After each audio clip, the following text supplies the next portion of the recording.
And these incessant June 2022 poems go on. The second one posted Wednesday, June the 22nd of 2022 is called 55 miles per hour in 55 mph.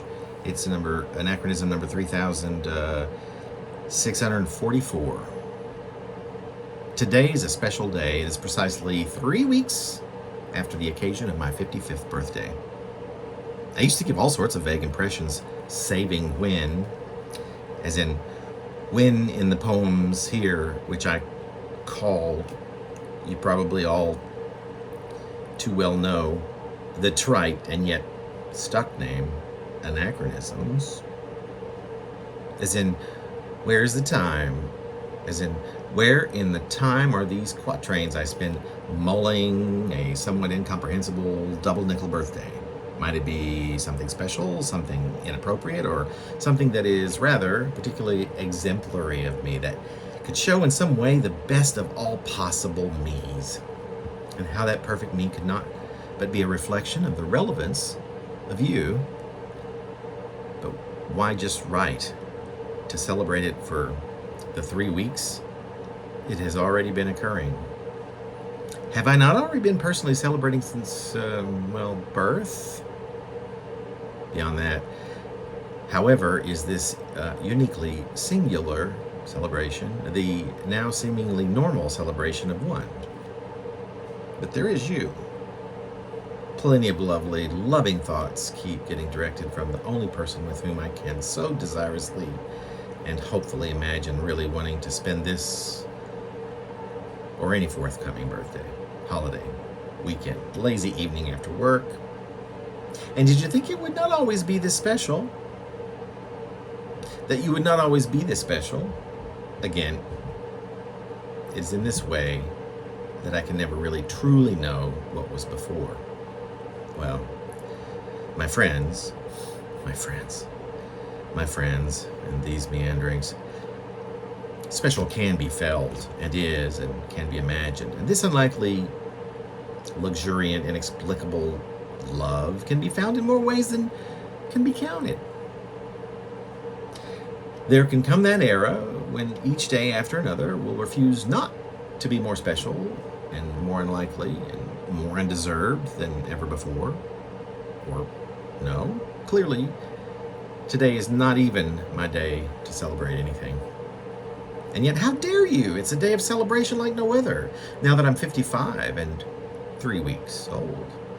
How dare I spend such time filling my silly brain with any doubts, most especially about you? To the question of how I can be so worthy as to get to experience the magnificence of this. I am or am not. So I turn these silly thoughts into just another fortuitous and unlikely joyride. And why or why not? Of the impossibility of being ungrateful for the incapability of feeling, the capability of such feeling, any less grateful one day than I do the next, and so indelicately and routinely.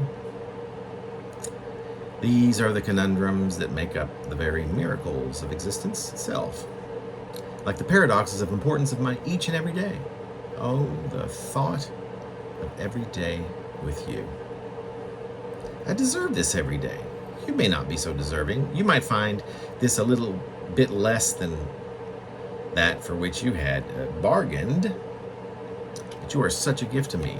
Never a complaint. I'm sure there are those that are harbored, but I can see how this is not something for which you, unlike me, care to give much of your precious thought. So, how can my life not be rich without your presence?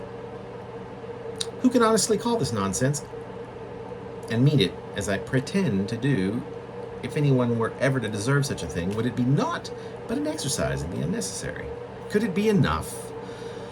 Would it be but an impossible whim, an exercise in futility, to laugh at my life as a passive? Any more than the impossibility that I could in some small way change my pacifism, let's say. I used to be well known for spending weeks lost in but one birthday or negligible holiday or another with my compatriots. Compatriots who turned out to push me along until I was 50 into a world with no compatriots. 0. They were compatriots. Compatriots, sure. Such disappearances are not gauche in some circles. Some, the general lot of them, can come to seem perfectly normal. Many species mate and then die. Do I? The cycle continues. So what if I've spent my official 55th birthday being several years older than 55? It is official only because I have said it. 2.5 years plus 3 weeks plus 60 years of that which is official only because I say it is. It being 3 and 20 years plus some odd number of weeks since I've left one true anniversary of my long ago birth. And here it could be said that I was once notorious among my compatriots, once to have been notorious for celebrating the anniversary of my birthdays, the anniversaries of my birthdays, for as long as a complete month at a time, for perhaps even 2. There were rituals involving other people, for better or worse, for richer or poorer, sickness and health. There's been a tremendous amount of incalculable pleasure, pressure, better. Any occasion is best, especially that of a close death, a distance found both tragic and terribly magnificent. So useful and also so beautiful, in which to gather the appropriate perspective. My holiday, if I may, is a holiday and a half. And that is at the very least. After all, it's my birthday.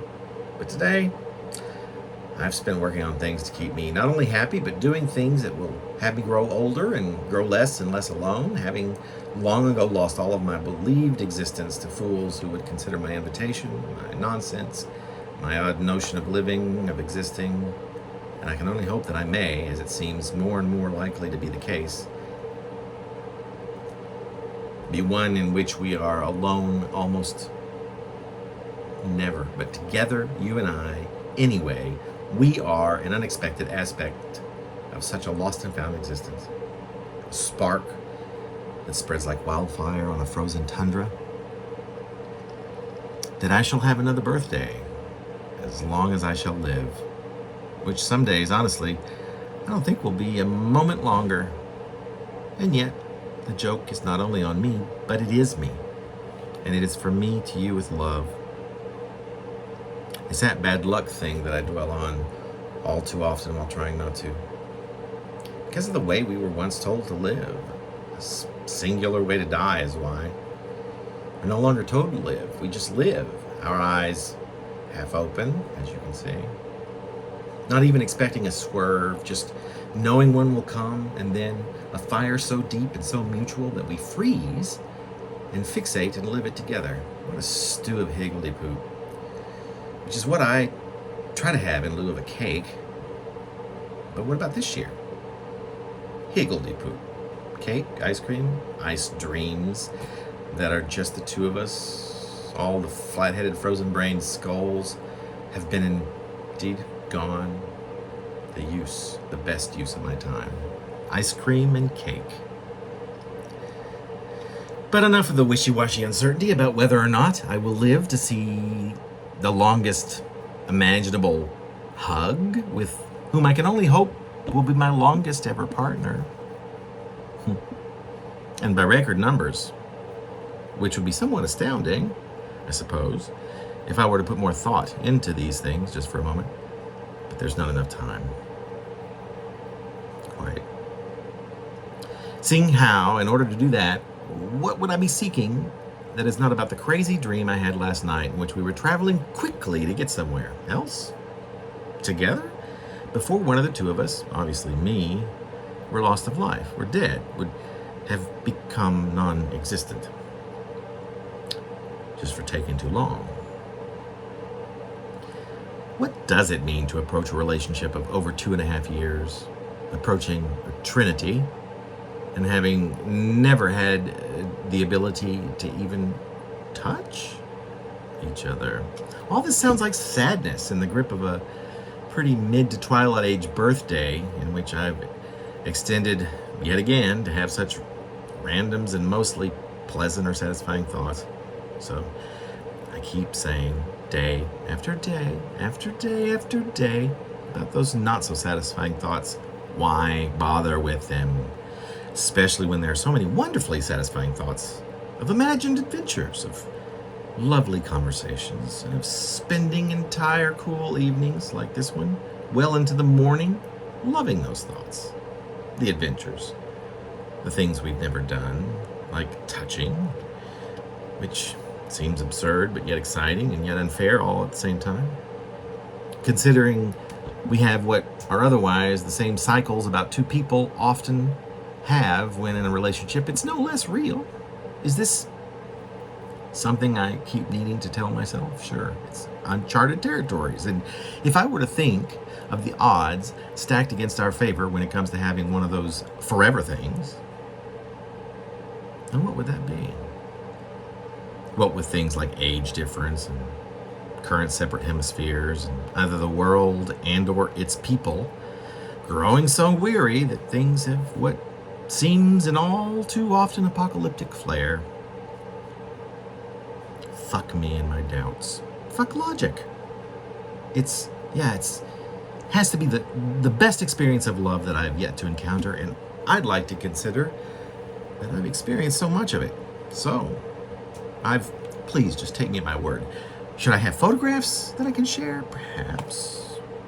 Will I ever share them with you, my dear reader? Perhaps, but perhaps not.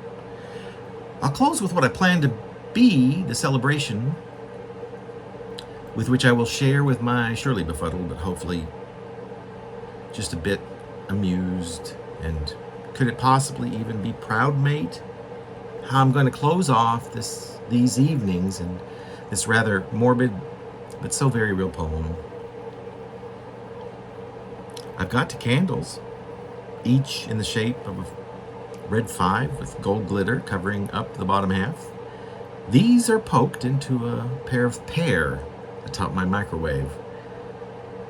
I've also got some white sage incense stuck into a half-burned candle bowl, which I'm about to get up and light right about this moment, knowing full well that the pungent odor will be divine for perhaps a few seconds, and then will fill my coffin-sized SRO way too pungently shortly thereafter. And I might as well mention that I am buck naked, but for 2 things I'm wearing. One is a silver tiara made of paper that says happy birthday, think rabbit ears. The other, a sash across my diabetic tummy, which I'm thinking is ever so slightly less than the plump tub that it was when I first was diagnosed with diabetes. My first bout with COVID-19 apparently drew it out of me quite deliberately. Across the sash upon my distended belly are the words in a multicolored font. It's my birthday. Very shimmery and festive. So now I shall paste on my smile and see if I can reach my new reason to celebrate birthday, which I generally always have. It's not that melodramatic, much as I try. Here's to hoping our lips touch for the first time this year, perhaps even in a couple of short months. Happy birthday to me.